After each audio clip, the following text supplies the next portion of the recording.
Should you invest your money personally or inside your corporation? This is one of the ultimate questions I get from business owners.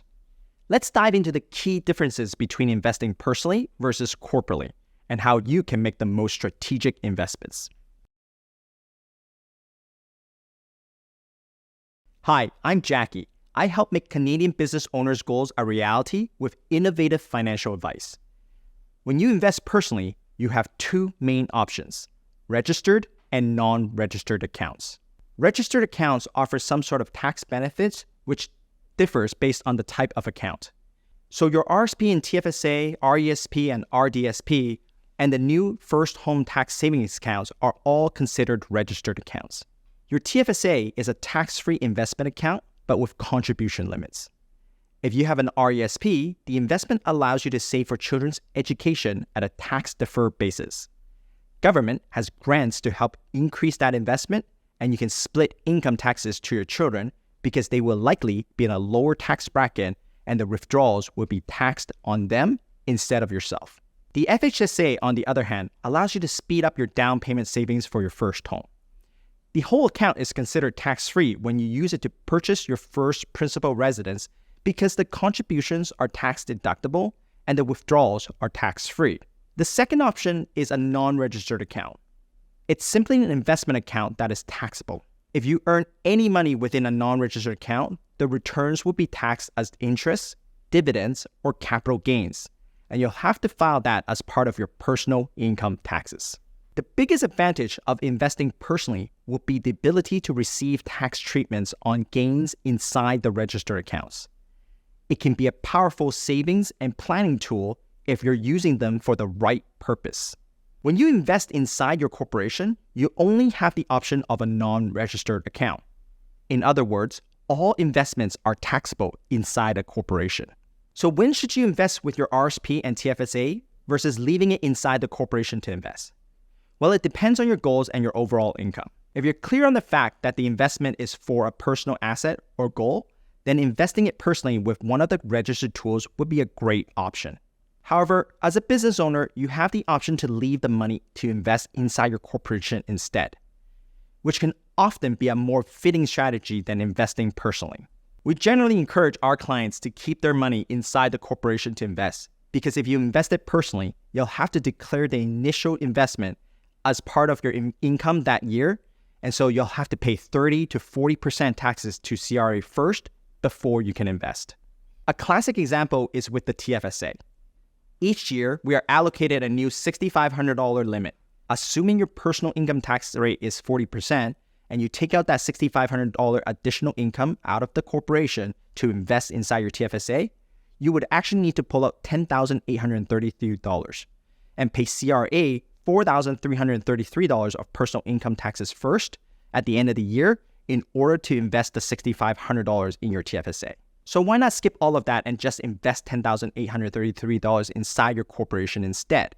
If you can get money out of your corporation at the lowest tax rate or tax-free, then it would make a lot of sense to do so.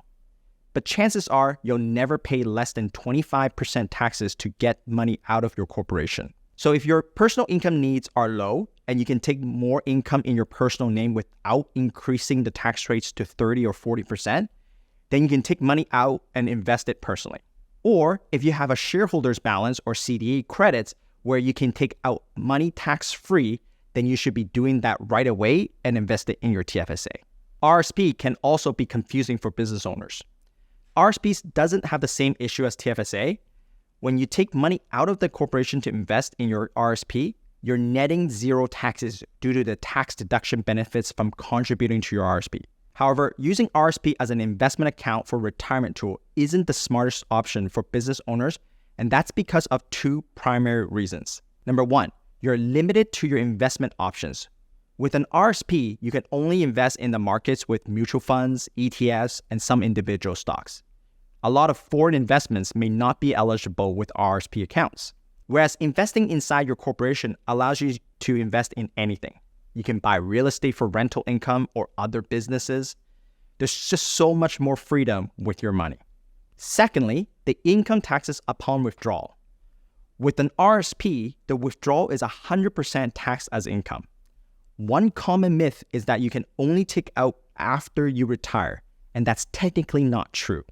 Because as long as you're willing to pay the taxes that year, you can take it out anytime. It's just not the wisest thing to take out money from your RSP when you have a high income and pay 40 or 50% taxes on it when you only got 30 or 40% tax deduction from it in the first place. Income taxes on a company withdrawal can vary. You can declare as salary, dividends, or use CDA credits and get it out tax-free. There's a lot of different options with withdrawal from a corporation.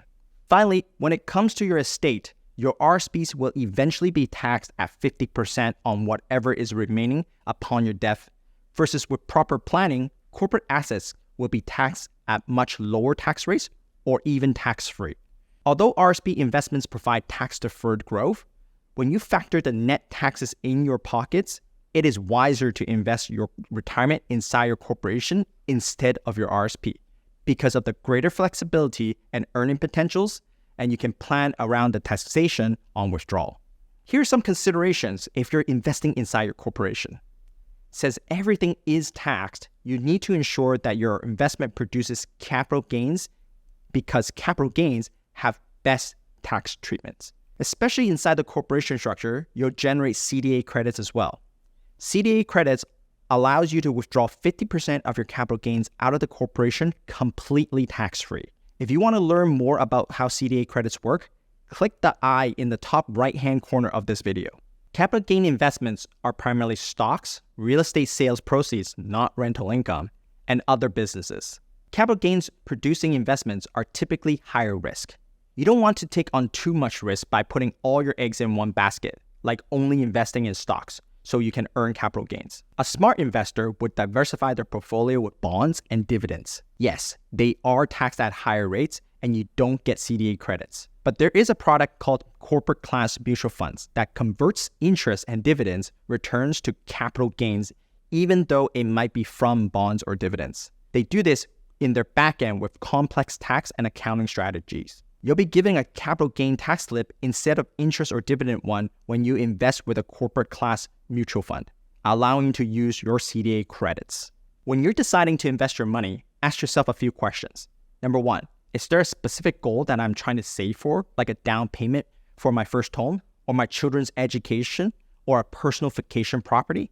If so, TFSAs, RESPs, and FHSAs would be great options for that, and investing it personally might be the best option. Number two, if your goal is a long-term goal such as retirement and building up passive income sources, then investing it corporately would probably be better for you. The most important factor with all of this is really to control the taxes. When you blindly invest in your TFSA and RSPs without proper tax planning, you end up paying unnecessary taxes to CRA and you're left with less money for you and your loved ones.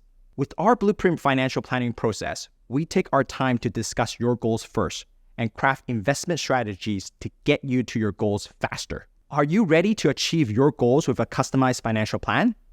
Take the first step by booking a call with the link in the description below.